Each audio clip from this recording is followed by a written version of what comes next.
Breaking news here on CBS Sports HQ from the NFL, where running back Josh Jacobs has agreed to a one-year deal worth up to $12 million with the Las Vegas Raiders. That has been confirmed by our Josina Anderson. Now, the league's leading rusher was franchise tagged this offseason, but was yet to sign his tender. Now, Jacobs is expected to be ready for Week 1 when the Raiders open up their 2023 campaign in Denver. The All-Pro running back sent out a tweet shortly after the report went public saying, quote, "I'm back."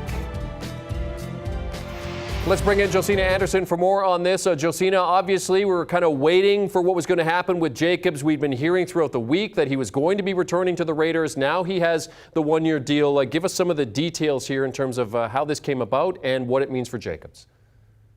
Well, as of last week, there was already talk within the Raiders organization that this was the direction that this was headed at. I heard that, also tweeted that out, as well as other reporters local to the Las Vegas area.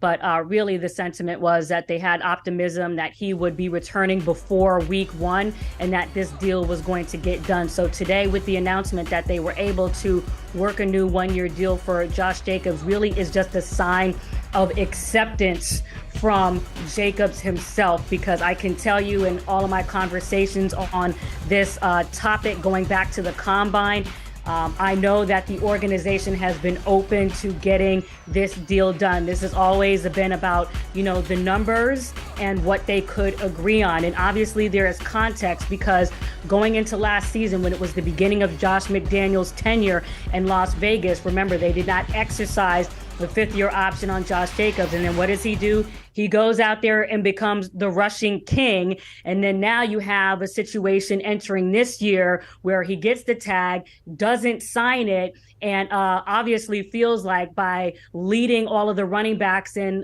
the NFL last year that he should be getting X amount of money.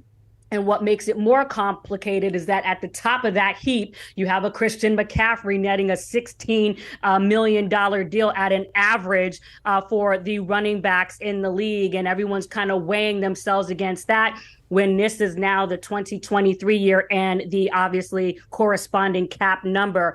But what's interesting about this, similar to Saquon, and just for context for people out there, Saquon's deal was a 1 year up to $11 million. He got that 10.1 franchise tag with an addition of $909,000 in incentives. At least with this deal, they did raise the base value on the deal as far as in comparison to the tag value, and then allows him to make at least $1 million more max on that deal in comparison to Saquon. But when you think about the fact that a long-term deal was on the table for Jacobs and also Saquon and some of these running backs out there that have been dealing with this situation, you do have to ask yourself, was this the best decision? Now, understand Jacobs' principles when it comes to the fact that he had 1,653 rushing yards, 12 touchdowns, averaged 4.9 yards per carry, and feels he should be paid a certain amount. But again, I think with the consummation of this deal today, it is a sign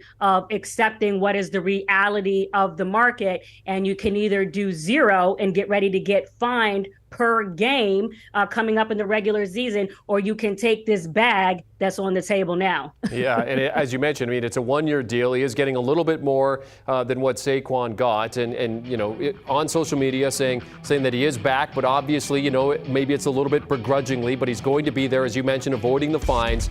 Josina, you're reporting that he's going to be ready for Week 1, but he hasn't participated in the offseason program. So, what are we looking at in terms of how available he'll be in Week 1? Are we talking full speed? Are we talking a pitch count of sorts here? That's a really great question. And right before we came on, I was just on the phone with the source. As you know, the Raiders are in Dallas this evening getting ready for a preseason game against the Cowboys at 7 p.m.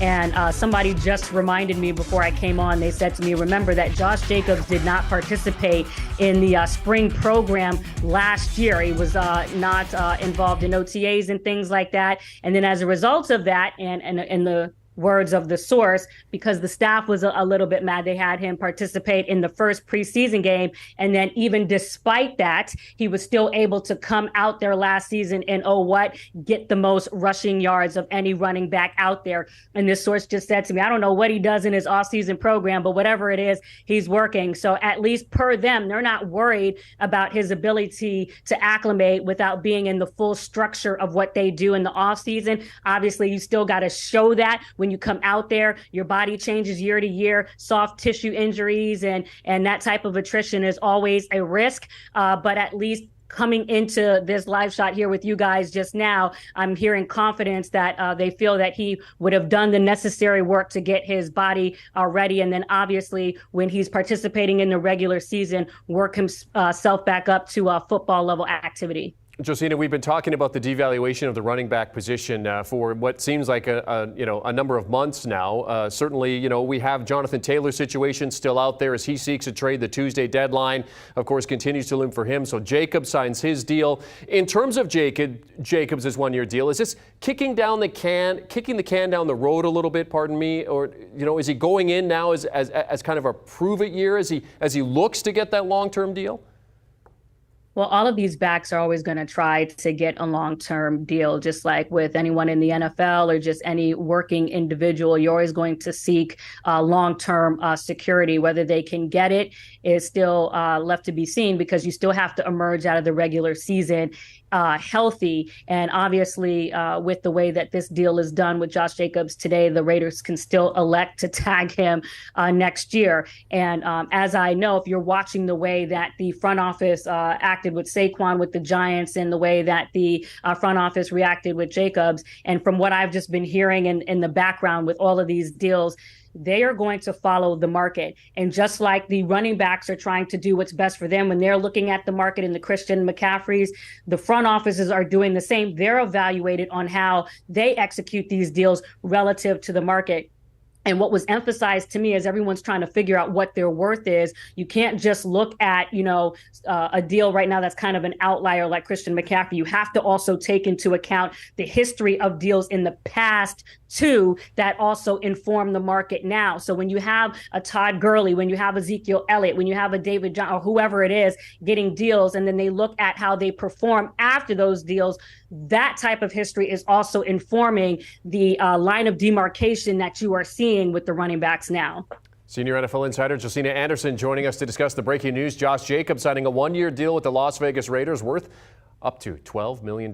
Great stuff as always, Josina. Great to see you. And in terms of Jacobs, Josina mentioned didn't participate in the offseason program last year and then came out and led the league in rushing. He's expected to be ready for week one. Not sure if that's a full go or if he's going to be on a bit of a pitch count, but you see the numbers from last year. NFL ranking tops in a number of different categories. Most importantly, he enters this season as the reigning rushing champion.